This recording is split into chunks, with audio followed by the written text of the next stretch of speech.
me introduce myself first. My name is Ethan Carter. I grew up in a small town in New Jersey.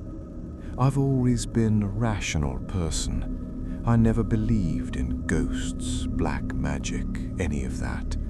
At least, not until this happened.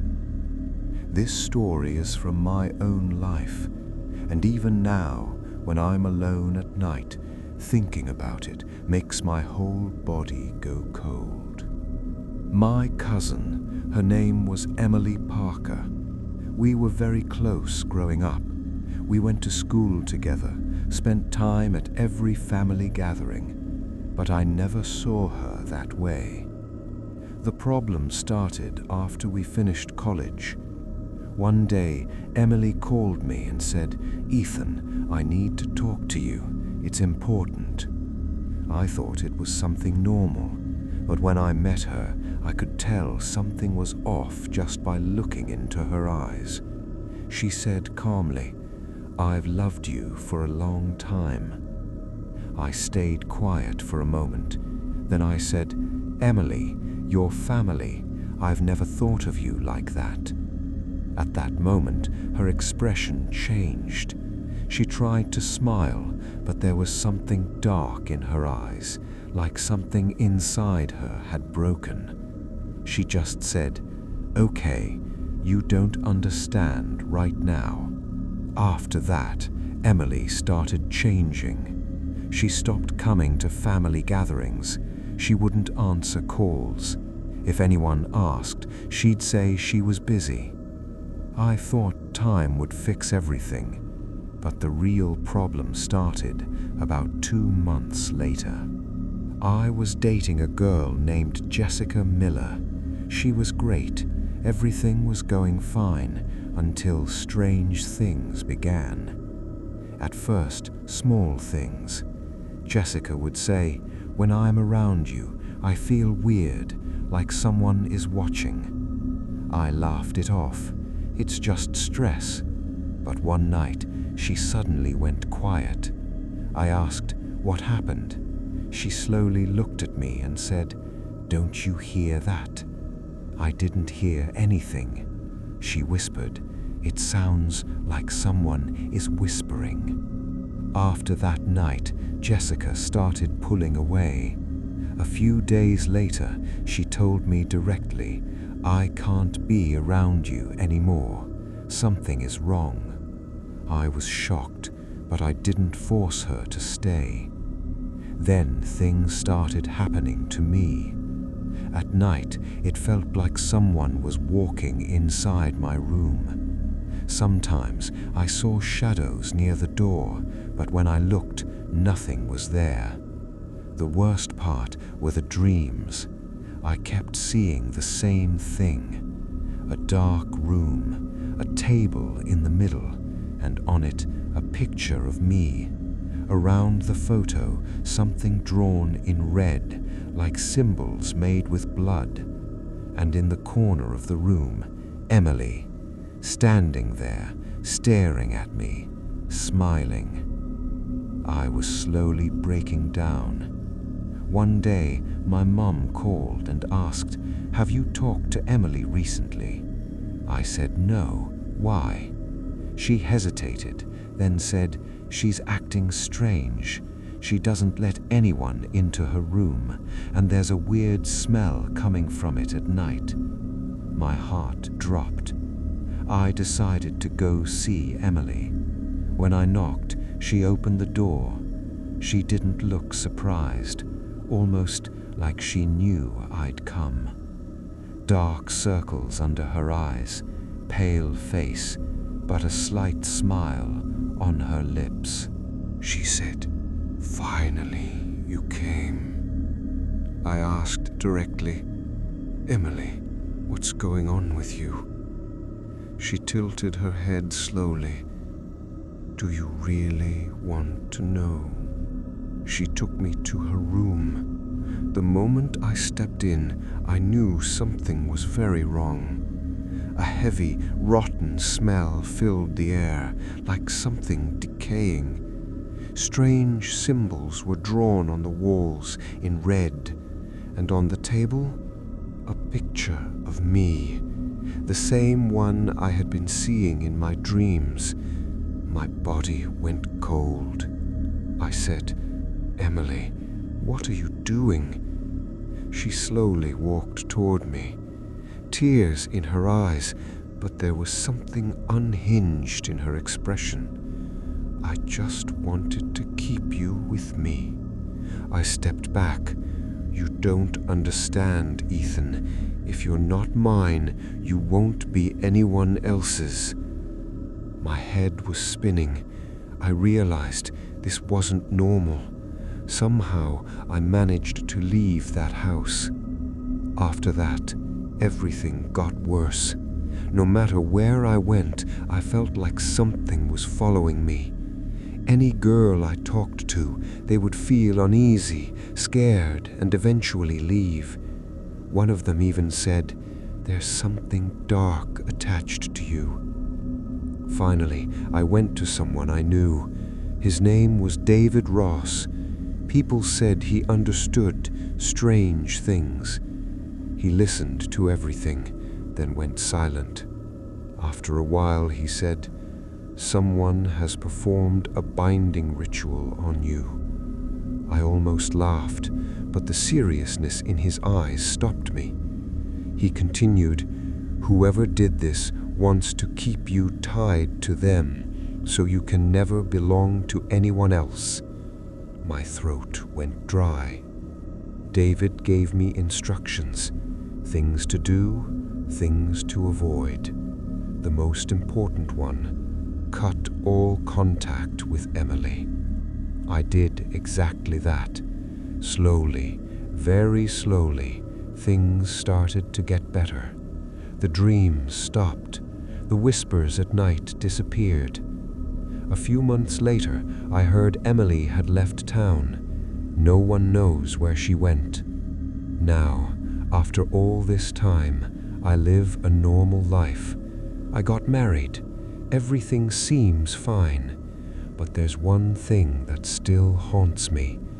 Sometimes, deep in the night, I suddenly wake up and I feel like someone is whispering my name very softly, "Ethan." And that voice, it sounds like Emily's. I still don't know if it's really over or if somewhere, somehow, she's still holding on to me. My name is Rashid. Back then, I was working as a medical intern in an old city hospital, mostly doing night shifts. I had seen many strange patients, many disturbing cases. But what I am about to tell you is something I still can't forget. Even now, sometimes I wake up in the middle of the night and feel like that girl is standing right in front of me again. This happened about 2 years ago. That night was unusually cold. It was late December, and the hospital corridors were almost empty, except for the distant beep, beep of machines. I was alone in the emergency ward while a senior doctor was busy with another case. Around 2 a.m., a sudden ambulance pulled up. 2 men rushed in carrying a girl. She couldn't have been more than 22 or 23. Her whole body was trembling, her face pale, and her eyes unnaturally red. I stepped forward and asked, "What happened?" One of them said, "Sir, she suddenly got sick. She's shaking and blood is coming out." I frowned. "From where?" The man hesitated, looked down, and then said in a low voice, "From her mouth." I immediately laid her on a bed and called a nurse. At that moment, I still didn't understand what was going on. Her name was Neela. As I checked her pulse, she suddenly opened her eyes and looked straight at me. It felt like she was looking through me, not at me. Then, in a faint voice, she said, "They won't let me go." I startled. "Who? What are you saying?" She didn't answer, just kept staring. And then suddenly, blood started pouring out of her mouth. The nurse screamed, "Sir!" I quickly asked for the suction machine. But the strange thing was, there was no medical reason I could find. No injury in her throat, no ulcers, nothing. Yet the bleeding wouldn't stop. After about 10 minutes, it suddenly stopped, just like that. I thought maybe it was some rare internal condition, but that wasn't the end of it. We kept Neela under observation. Her family arrived shortly after. Her mother, crying, grabbed my hand and said, "Doctor, someone has done something to her." I asked, "What do you mean?" She whispered, "Black magic, one of our relatives, they had issues." I don't believe in those things. I am trained in medicine. I look for explanations. So I tried to ignore it. But what happened next, I still can't explain. Around 3 a.m., I went back to check on her. As I opened the cabin door, I saw Neela sitting upright on the bed. I clearly remembered leaving her lying down. The room was dark, only a faint light coming through the window. I said, "Neela, why are you sitting up?" Slowly, she turned her head towards me. Her eyes, they weren't the same anymore. They were completely black. My chest tightened instantly. She gave a strange smile, not human, not something I've ever heard before. Then, in a different voice, she said, "You can't save her." My voice trembled. "Who are you?" No answer. Suddenly, she started scratching her own neck with her nails so hard that blood began to come out. I rushed forward to stop her, but believe me, her strength was unnatural. I couldn't control her alone. I called the nurse, more staff came, and we held her down. Then she screamed. Not just a scream, it sounded like multiple voices screaming together. The entire floor felt like it shook. And then again, blood started coming out of her mouth. But this time, along with the blood, small black things were coming out, like insects or ash. The nurse was almost crying. My mind stopped working. I didn't know if this was a disease or something else entirely. By morning, we called a senior doctor. He examined everything carefully and then said, "This is not a normal case." He took me aside and asked, "Did you hear what her family said?" I nodded. He paused, then quietly said, "I have seen something like this before. Not everything can be explained medically." That sent chills down my spine. Later, Neela's mother insisted on bringing a spiritual healer. I wanted to object, but at that point, even I wasn't sure of anything anymore. By noon, the man arrived. He stood beside Neela for a while, silently observing her. Then he said, "This is done by someone. Something very dark has been used." He started chanting under his breath. I stood there watching, trying not to believe any of it.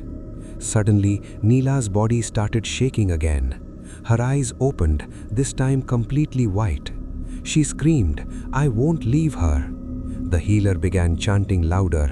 The air in the room suddenly felt cold. And then something happened that is still burned into my memory. From Neela's mouth, thick black blood slowly started flowing, and within that blood, something appeared. A small doll-like object pierced with needles. Both me and the nurse stepped back. The healer said, "This is the binding." He took it and burnt it immediately. At that exact moment, Neela's body went completely still. She collapsed. We rushed to check her. She was alive, just in a deep unconscious state. Over the next few days, she gradually recovered. The bleeding stopped. Her body returned to normal. I thought it was over. But on the night before her discharge, I went to see her again. She looked normal, even smiled. I asked, "How are you feeling now?" She said, "Better, but I still remember something." I asked, "What?" She looked at me and said slowly, "The one who did this to me is still alive." I didn't say anything, but as I walked out of the room, I clearly heard a whisper behind me, "This isn't over." I turned back. No one was there. Even now, sometimes I think about that night in the hospital and wonder, was it really over, or is something still waiting?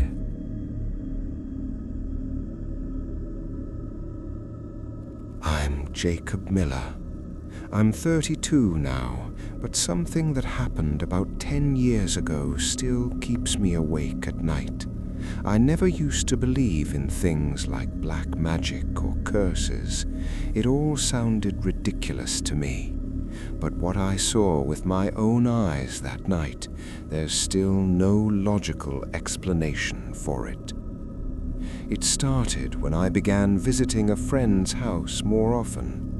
Her name was Emily. She was quiet, polite, the kind of person who never caused trouble. She lived with her father, but she had a stepmother, Linda. From the very first day, I noticed something strange. The way Linda looked at Emily, it wasn't normal. It was pure hatred, the kind you can't hide no matter how hard you try. At first, I ignored it. I thought maybe it was just a family issue. But over time, I realized it was something much deeper.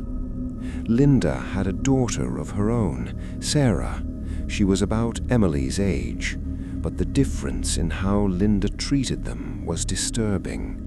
Sarah got all the love, care, attention, while Emily was treated like she didn't even belong in that house. One night I was over at their place and Emily asked me something that caught me off guard. "Jacob, have you ever felt like someone is watching you but you can't see them?" I laughed it off and said, "You've been watching too many horror movies." But she didn't laugh. There was fear in her eyes, real fear. That night, for the first time, she told me, "I think Linda and Sarah are doing something to me, something strange." I frowned. "What do you mean?" She hesitated, then said, "Every night I wake up and I feel like someone is standing outside my door, but when I open it, no one's there." A feel ran through me, but I still tried to explain it logically. Over the next few weeks, Emily's condition started getting worse. Her body became weak. She complained about dizziness, nausea, and strange pains that didn't make sense. They took her to doctors, ran tests, but nothing came up. Everything looked normal. And then the worst night happened. I was staying over at their house that night. Around 2 a.m., I woke up to a strange sound. It felt like something was being slowly dragged across the floor. I got up and opened my door. The hallway was dark, completely silent, except for that sound. It was coming from Emily's room. I slowly walked toward it. As I got closer, I froze. I could hear whispering from inside, 2 voices. One was Emily, the other I couldn't recognize. I slightly pushed the door open and looked inside. What I saw, I will never forget. Emily was sitting on her bed, her head tilted down. Her hair covered her face completely, and on the floor, right in front of her, Linda and Sarah were sitting together. They had spread a black cloth on the floor. On top of it were strange objects I couldn't clearly identify, and they were chanting something in a language I had never heard before. Then I noticed something that made my blood run cold. Emily's body was shaking. No, not just shaking, it was moving, like it wasn't under her control. I panicked and quickly shut the door. But right at that moment, a scream came from inside the room. Emily's scream. It was so loud, so full of pain, it felt like it went straight through my chest. I couldn't stand outside anymore. I pushed the door open and rushed in. Linda and Sarah stopped immediately and looked at me. The look in their eyes, it was terrifying, like I had just seen something I was never supposed to see. "What are you doing?" I shouted. Linda slowly stood up and said in a cold voice, "You didn't see anything, Jacob." I ignored her and rushed to Emily. She was lying on the bed, completely still, but the most horrifying part, there was blood slowly coming from the corner of her lips. I forced them to let me take her to the hospital. Linda resisted at first, but eventually agreed.